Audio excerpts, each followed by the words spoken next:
This is Atmopadesh Satakam, that alone readings of verse number 3.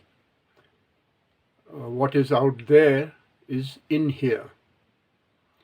Existing outside and as specific modes seen within, the five elements like sky, when contemplated, should become like waves rising in rows from the treasury of the watery deep, without any separate reality whatsoever. And the commentary goes as follows: the symphony of music, the feast of colors, the fondling and gentle caressing of an affectionate friend, the relishing of delicious food and sweet aromas make life on earth an unforgettable experience. So these are the five senses: seeing, touching, tasting, and smelling. Who would not want to come to see this magnificent world again and again, just to hear its music, see its beauty, be enticed by its fragrances, drink to the lees? Drink to the lees is a interesting figurative expression. It means taking time to appreciate the finer things in life. And this is what I think is missing in the modern world. Everybody is rushed and stressed, so they have no time to appreciate the finer things of life, which requires some degree of leisure, some degree of relaxation. Who would not want to come to this magnificent world again and again, just to hear its music, see its beauty, be enticed by its fragrances, drink to the lees, the sweetness of its promise, the cuddle of its big hug of fond affection? Yet this is not all. When the head aches and the limbs are worn out, the heart is restless and the mind is murky, gentle sleep comes with sweet solace to throw a magic spell over the soul. Every impression of the world fades out. There is deep and profound silence. Not a thing stirs. Nothing is known. Peace reigns supreme. No one would regret it if that peace lasted forever. How blessed are we that we can go from the world of bounty and variegated richness to the world of profound silence and peace. The uninformed minds of little people make a mess of this wonderful world because they take the wrong for right and right for wrong. There is a tricky blind spot somewhere in man's fate that makes him stumble and go into real tangents. This makes most things go badly with him. The world to which he has come to have a feast and celebrate his individuation turns into a nightmare. He sees around him only spiteful people with pitiless hearts, scornful of his intentions. The extremes of nature are against him. Diseases of all sorts plague his body and mind. He sheds pails of tears, curses fate for being born a wretched creature, and seeks to drown his disasters in the bottomless pit of the unconscious. This is the lot of most people, unfortunately. The Upanishad says those who stray away are killers of themselves, Atmahanu Janaha, in the Ishasya Upanishad, and find themselves in a diabolic state enveloped by a blinding darkness, tamasa vritaha. Here are the philosophers who have sharpened the blades of their logic and are equipped with the laws of grammar and the regulations of rhetoric. They want to examine minutely the knower, the known, and knowledge. The great master Shankara proclaims that the effect has no reality other than that of the cause. He belongs to the school of Satkaranavada. Only the cause has reality. Do you want to go all the way with him and have a scrambled egg instead of a chicken roast? Who doesn't know that the chick comes from the egg? If he is understood as sneering at the poor wretch who is fantasizing a possible feast of phantom chicks, which is only in the phenomenal world of effects, Who cannot say that the transcendentalist is not a wee bit wrong in the proper application of the sound laws of logic? It might sound as though the philosopher is going too far, but don't be too impatient. Let us stay with him until he has his final say in the matter. Could there be two truths? That is a logical impossibility. Could truth be one thing in the morning and another in the evening? Certainly not. At least in principle, we can agree that a truth without a second, without change, cannot have a beginning or an end.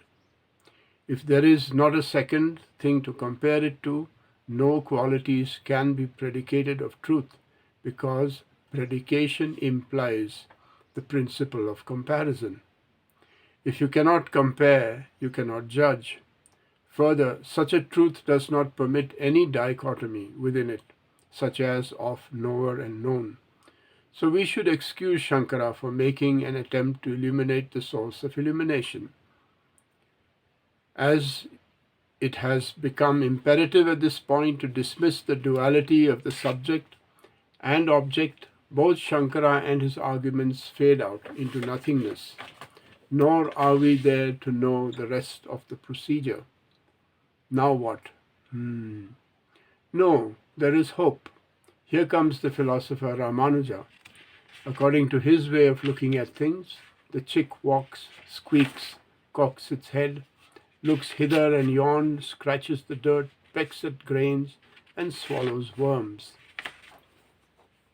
All these efficient functions are not seen in the egg.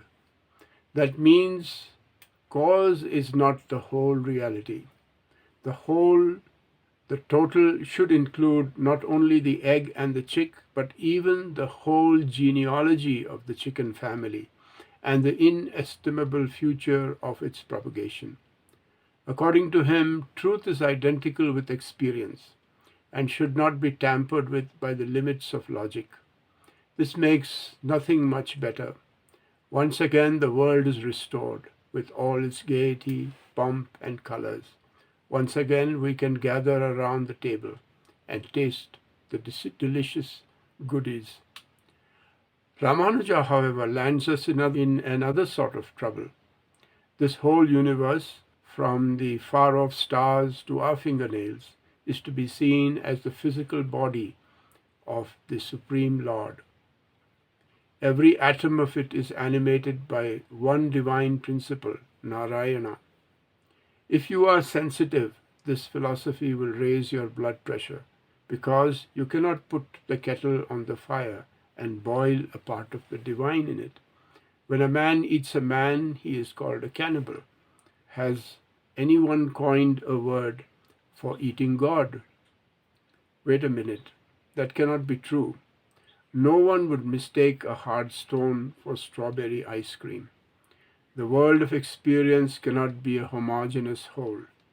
A pinprick on top of your nail is hardly noticeable, but a pinprick under your nail will make you howl. That means there is a qualitative difference between the degree of consciousness in a nail and the nerve endings of the skin or muscle.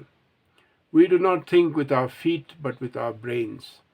The software of the brain is such a superb system that it can even appreciate and produce subtle values like beauty. We should not be fanatical in our craze for unity. It is far more convenient to think of a spirit that knows and a matter that is known. We can have a subject and an object clearly marked out. It is a neat arrangement that each of us has our own autonomous system with which to digest our food, and we can think our own private thoughts without them being peeped into by someone. Madhva is the philosopher who agrees that the independence of truth prevails without being compromised by countless specifications of the differentiae, which operate to account for all names, forms, and functions, provided they are all treated as dependent factors. Paratantra and Swatantra in Madhva's philosophy. As a separate individual, I can boil my vegetables and drink my apple juice, while my friend cooks his steak and drinks his beer. This is certainly a clear indication of our freedom of will. How I wish I could have the same freedom in deciding not to grow, or in deciding to suspend time for all eternity, or have my own sunrise and sunset specially programmed, just like the little prince of Antony de Saint-Exupéry. The Little Prince. Well, there is a limit. I cannot push my free will to that extent. This means I am not my master. Who is the master then? Here Madhva agrees with Ramanuja that this world show is run by one independent absolute, which both call Narayana or Vishnu. What Ramanuja calls Vibhuti, or the innumerable spiritual, psychic, moral, and physical qualities of the body of the Lord, are simply renamed by Madhva as dependent factors of the one independent absolute, which he calls Tattva. Shankara now reappears with a smile. He does not speak, but his profound silence gives assent to what Madhva says. That alone is. At this point, Narayana Guru whispers to us in his gentle voice, know all this, individual gold-crested waves surging on the surface of consciousness are inseparable from the oceanic treasury, which is at once the independent and the dependent, the spirit and the body, the effect and the cause. What a relief! Now we can agree with all the great masters and also appreciate our personal stance in relation to the transpersonal and intersubjective world of experience, as well as the non-dual truth of transcendence. So Narayana Guru says, know all this, individual gold-crested waves surging on the surface of consciousness are inseparable from the oceanic treasury, which is at once the independent and the dependent, the spirit and the body, the effect and the cause. And Guru Nitya says, what a relief! Now we can agree with all the great masters and also appreciate our personal stance in relation to the transpersonal and intersubjective world of experience, as well as the non-dual truth of transcendence. In the present verse, Narayana Guru calls our attention to the external world with a reference to the classical notion of the five elements: ether, air, fire, water, and earth.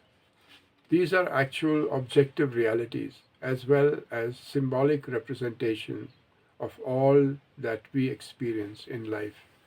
Earth is the most gross of all elements. The term refers to the actual solid ground and also symbolically represents the physical and concrete aspects of life. Certain attitudes are even described as being earthy or down to earth. Water is not stiff and static like earth. It has the quality of flowing and assumes the shape of its container. It easily mixes with liquids of like nature. It represents both the actual element water and the vital fluids. Our emotional life is sometimes compared to water. It has depth like the ocean, and yet our emotions fluctuate like surging waves. Jesus spoke of the water of life and the water that quenches the eternal thirst. The famous story of Jesus converting the water contained in 6 earthen jars to wine of great excellence is a good study of a symbol of transformation. That is, in Jungian studies you come across symbols of transformation. As we pass on from water to fire, we encounter a still more rarefied element. Fire is indispensable in our lives.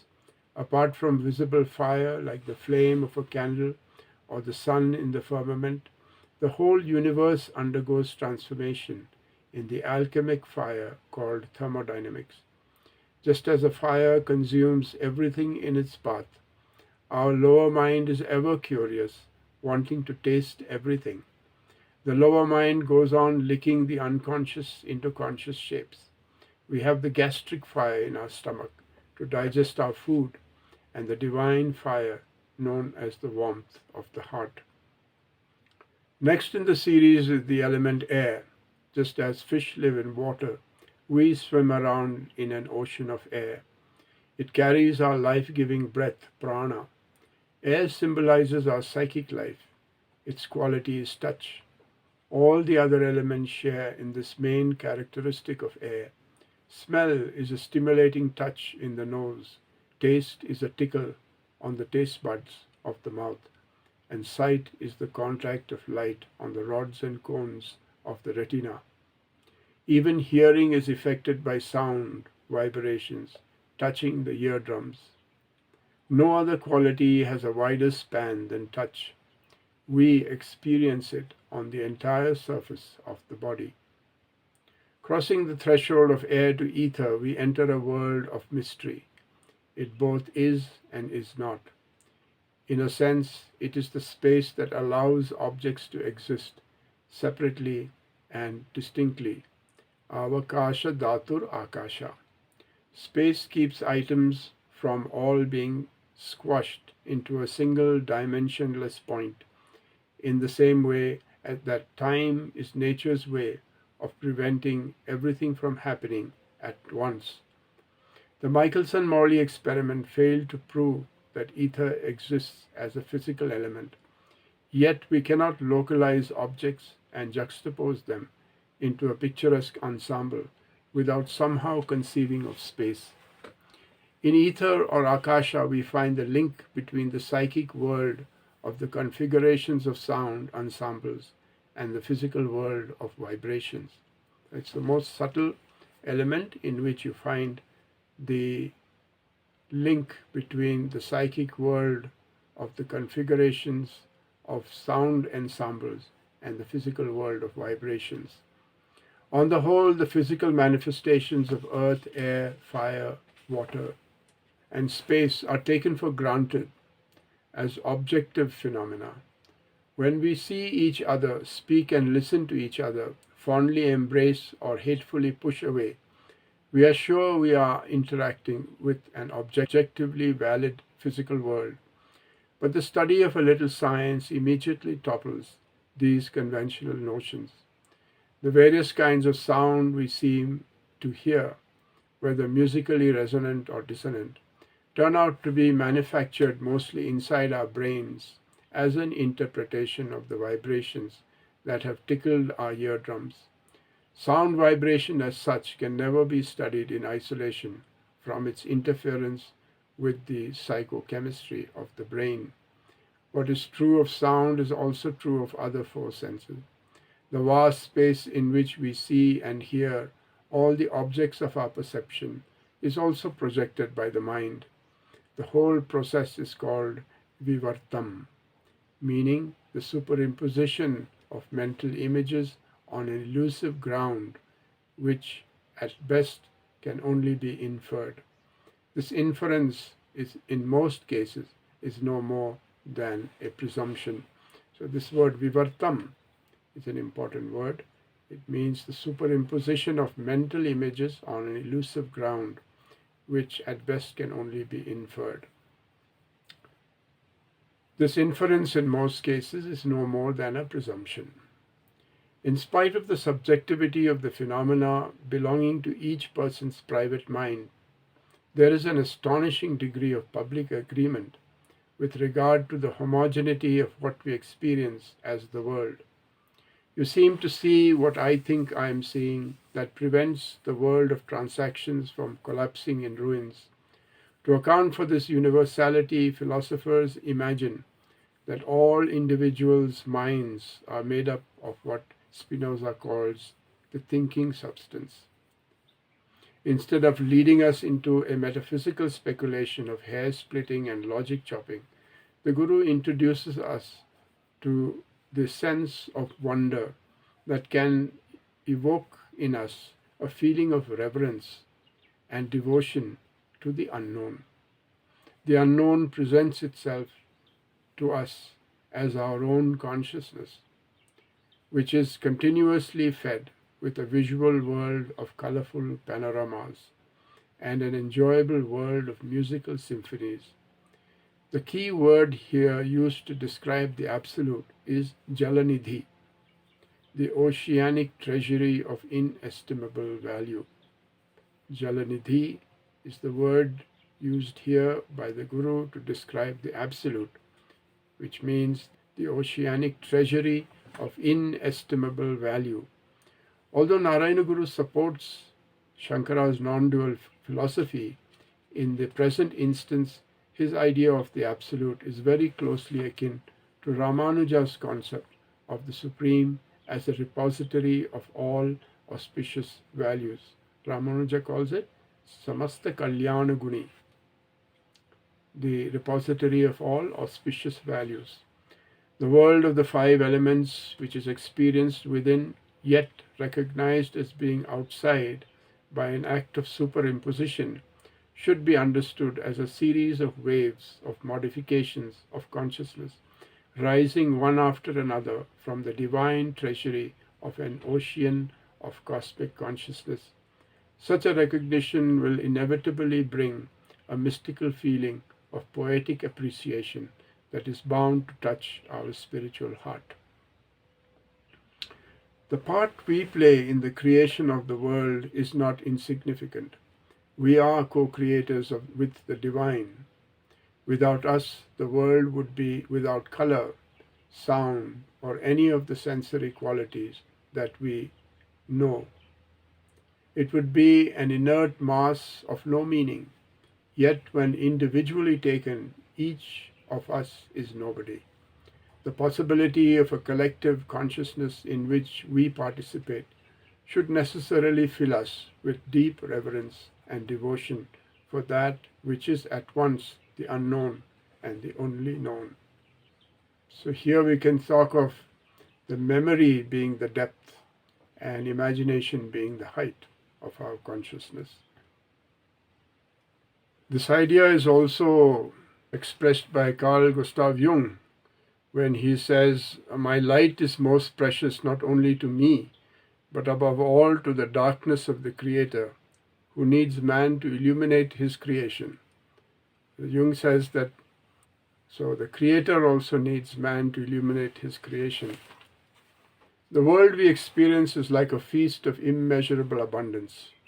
The common man sees in it recognizable forms, admirable shapes, beautiful colors, and a perennial supply of things to gratify his several needs. Apart from the world's immediate presence, we also experience our memory of the past and imagination of the future. This gives it a very vertical aspect of depth and height. If you are a poet, you can find an infinite variety of symbols, allegories, and ideograms with which to interpret the rich meaning of life. Artists will never exhaust the themes of inspiration presented by nature. Philosophers can endlessly ruminate on the world's hidden cause and its hypothetical purpose.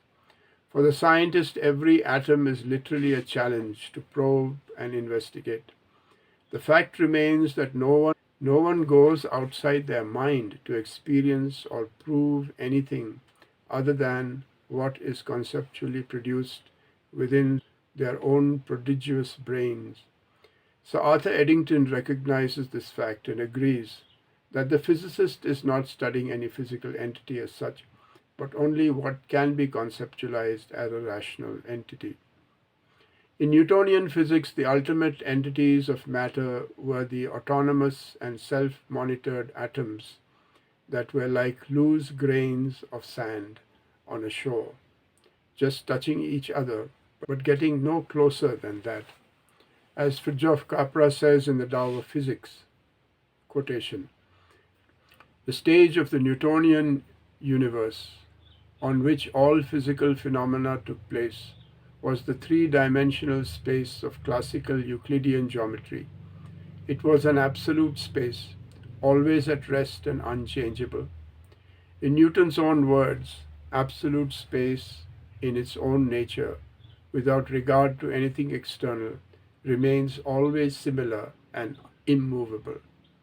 All changes in the physical world were described in terms of a separate dimension called time, which again was absolute, having no connection with the material world and flowing smoothly from the past through the present to the future. Absolute, true, and mathematical time, said Newton, of itself and by its own nature, flows uniformly without regard to anything external. Today, the picture given to us is very much more like half-melted salt crystals in a saturated saline liquid. A boundary line can no longer be drawn between one thing and another. Another quotation from Tao of Physics. At the subatomic level, matter does not exist with certainty at definite places, but rather shows tendencies to exist. And atomic events do not occur with certainty at definite times and in definite ways, but rather shows tendencies to occur. In the formation of quantum theory, these tendencies are expressed as probabilities and are associated with mathematical quantities, which take the form of waves. This is why particles can be waves at the same time. They are not real three-dimensional waves like sound or water waves. They are probability waves, abstract mathematical quantities with all the characteristic properties of waves, which are related to the probabilities of finding the particles at particular points in space and at particular times.